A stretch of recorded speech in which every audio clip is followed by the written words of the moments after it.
Hi everyone, welcome to the part 1 of my Tetrabrick making tutorial. So I randomly got a bag of rubbish and let's weigh it. It's approximately 2 kg. Let me share with you why I come up with the idea of making Tetrabrick.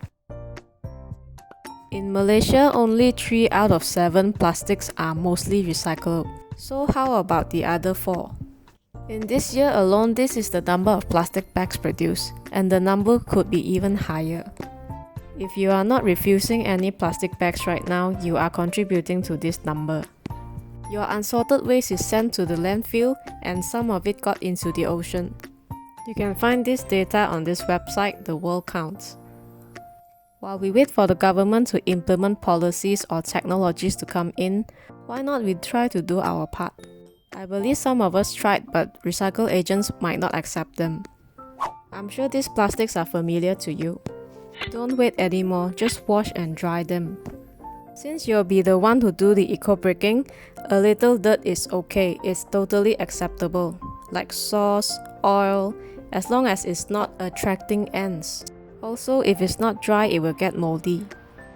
Similar to eco-brick, you stuff the plastic into the bottle, but for this you stuff into Tetrapack. So this is how Tetrabrick is born last June 2020.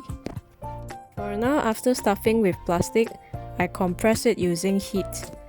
Then it will be used to build non-commercial bamboo and forest structures like planter box, compost pit, shelter for strays, and art sculptures. Here is one completed Tetrabrick to show you, using 1 liter box. This is done entirely by hand, no technology or electricity needed, and most importantly, it's doable at home. After trying out a few designs, this is the finalized one by September 2020. Organize your plastic bags, fold and stuff them in. Try to fill up the space up to 1 cm from the brim. To seal it, fold down all the flaps. Press to form the vertices. You can draw lines outside as guidance. It's very easy to make. I just took 1 minute for 1 Tetrabrick, and that's 50 copy pink or Tetrabrick plastic bags off the landfill. Using just simple tools like scissors and knife to cut open the Tetrapack. I find this knife with curvy tip handy and safer than normal knife. You can get it from Mr. DIY. There are 2 ways to cut open the Tetrapack. Cut the top off using scissors or knife. Some Tetrapacks have different design for the bottom, but it can still be flattened. Remove the cap, keep and send for recycling. I'm doing it real quick, so I just pop it back into the Tetrapack. Personally, I prefer to cut it this way, so that I don't have to handle any offcuts.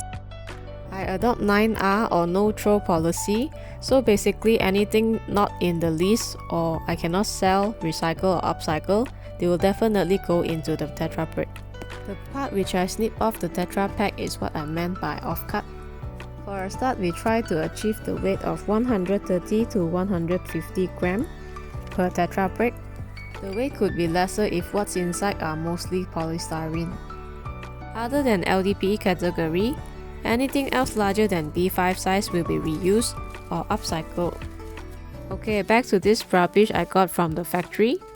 Most plastic waste here are packaging with defects. The basic idea here is to organize the plastics according to the width of the Tetrapack.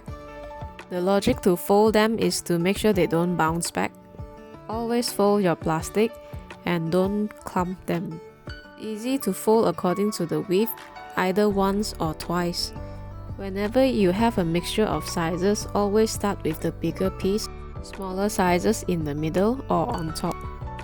Fold and slide in the middle part of the plastic before you deposit other smaller plastics. Make sure no air is trapped inside the plastic. Either puncture the plastic or make sure the mouth of the plastic is facing outwards. Once you fill up the area of the opening, push everything in. Fold in any plastics that stick up. Do the press test, then repeat. In the part 2 of this tutorial, there will be calculations on carbon and plastic actually contained from this bag of rubbish. And here's the close-up how I make the Tetrabrick. Here are 3 frequently asked questions regarding Tetrabrick. Number 1. How to ensure you're doing it correctly? While what you put in will affect the weight, so pressing test would be more suitable. I'm exploring how to compact it using heat and vacuum. I will keep you updated of the result. Number 2, some of you may be concerned of what if one day we have too many of this Tetrabrick. For now, I would say this is the quickest temporary solution for single-use plastics. Then until one day, if the government can come up with something or there's a recycling facility for this, then it's a good news and we don't have to do this anymore. It is also up to the consumers to refuse and reduce single-use plastics in their daily lives. What we are trying to do right now is to keep single-use plastics off the landfill. Lastly is where can you drop off your Tetrabrick. For now, this MCO, it is better for you to hold on to your Tetrabrick. My area of focus would be Cheras for a start. Feel free to join me in my group for discussions and applications for this Tetrabrick. I always have the word count running on my desktop, so we are really racing against time to curb this problem. Let's face it together. We don't need everyone to do it perfectly, but we need everyone to start doing it. Okay, that's all for the introduction for Tetrabrick. More videos on the applications will follow suit, so stay close and stay safe. Thank you.